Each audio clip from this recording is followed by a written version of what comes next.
ताण डोळ्यांना दिसत नाही, पण त्याचे ठसे मात्र अनेकदा दातांवर, जबड्यावर उमटतात.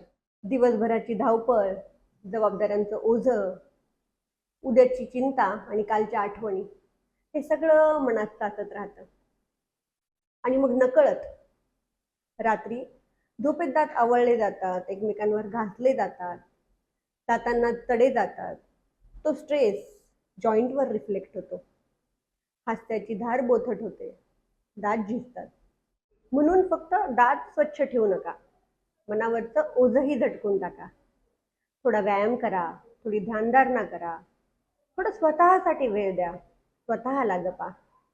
हे सगळं करताना मग तुमचं अंतर्बाह्य हास्य फुलेल.